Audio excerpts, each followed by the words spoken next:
अब वो की चीज़ें क्या थी, मैंने क्या किया, मैंने एक रजिस्टर लिया, मोटा सा रजिस्टर लिया, मेरी कोचिंग ख़त्म, अपना सारा पावर पैक अपना कर लिया, थ्योरी व्योरी सब अच्छे से कर ली, क्वेश्चन स्टार्ट कर दिए थे। बट मैंने उससे पहले क्या सोचा, उससे पहले मैंने एक रजिस्टर लिया, मैंने उस रजिस्टर को चार पांच, एक ही मोटे रजिस्टर को चार पांच हिस्सों में डिवाइड कर दिया। अब मैंने क्या किया, उसमें एक पार्ट में मैंने लिखे सारे सिंड्रोम्स। सिंड्रोम्स हम अपनी नर्सिंग के टाइम में, अपनी कोचिंग के टाइम में एन नंबर ऑफ सिंड्रोम्स पढ़ते हैं।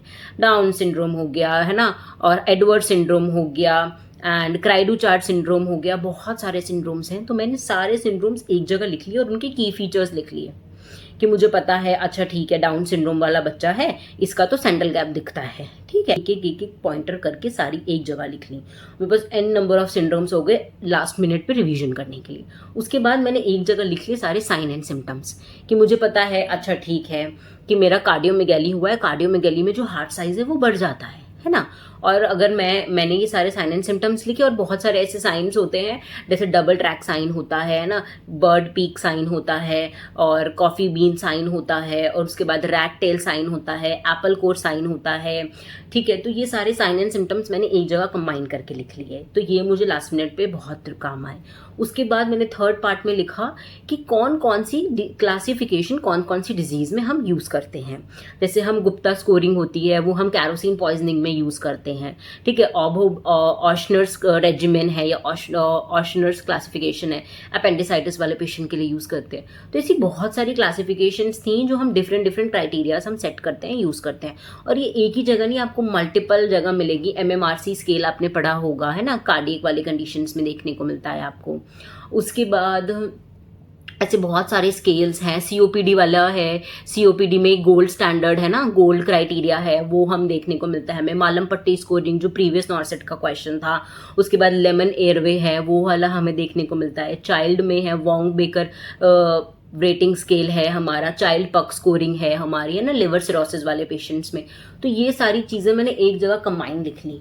तो अब क्या हुआ, जब लास्ट टाइम आया ना, और very important, DOC is very important. मैंने क्या किया, इंटीग्रेटेड क्वेश्चंस आपको नॉर्सेट में देखने को मिलते हैं और मिलेंगे, और मेजरली मिलेंगे antipsychotics, anti depressants, anti manic, anti anxiolytics, and आपको मिलते हैं एंटी कन्वल्सेंट्स, एंड आपको एंटी अरिथमिक। ये 6 तो आपको मिलते ही मिलते हैं पेपर में देखने के लिए।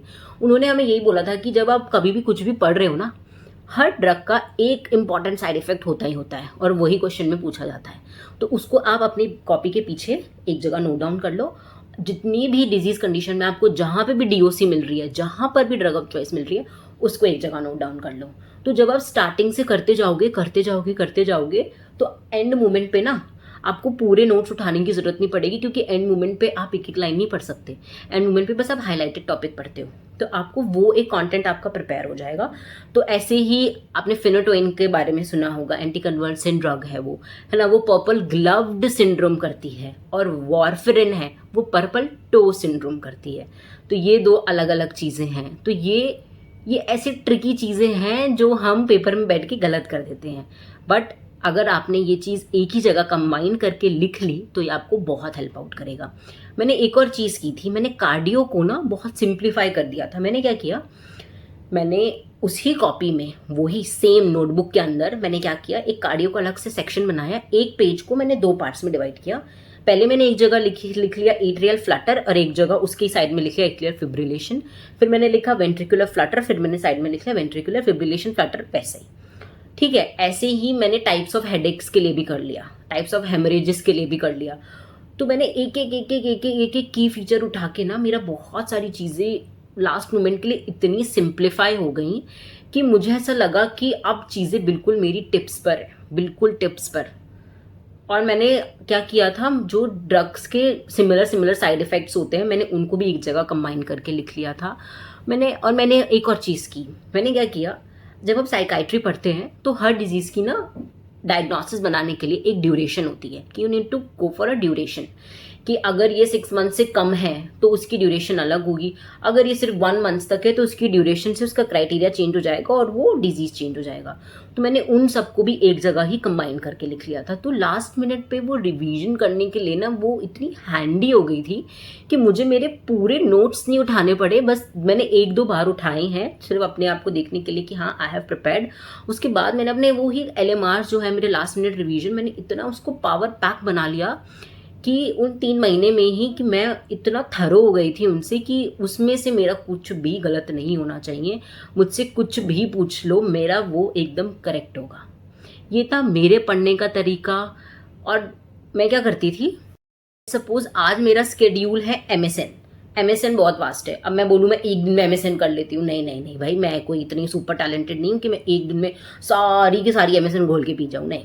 मैं क्या करती थी, MSN को मैंने फर्दर डिवाइड कर दिया था। फॉर एग्जाम्पल मैंने कार्डियोलॉजी में डिवाइड किया, न्यूरो में डिवाइड किया, एंडो में डिवाइड किया, रीनल में डिवाइड किया।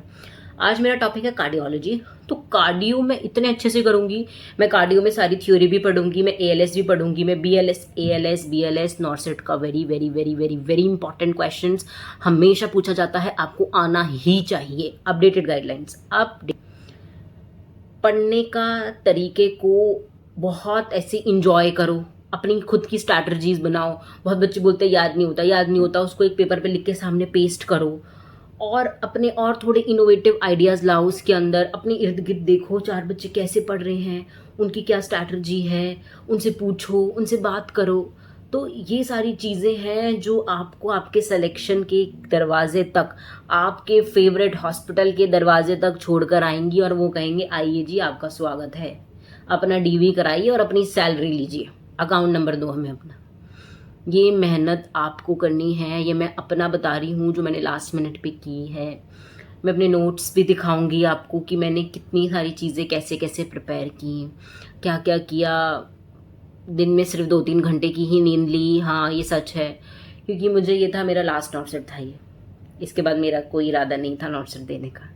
इसके बाद मैंने हाथ जोड़ लिए थे कि अब तो ना हो पाएगा शायद तब तक के लिए, but it's all depend on you.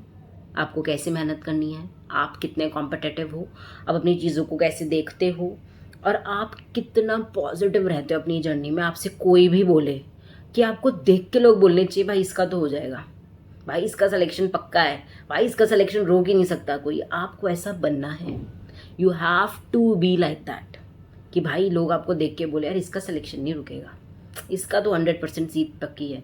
तो वो आपको बनना पड़ेगा ना, उसके लिए आपको मेहनत करनी पड़ेगी, उसके लिए आपको स्ट्राइक करना पड़ेगा, उसके लिए आपको अपने आप को देखना पड़ेगा कहाँ लैकिंग है, क्या छूट रहा है, क्या पढ़ना है, कैसे पढ़ना है।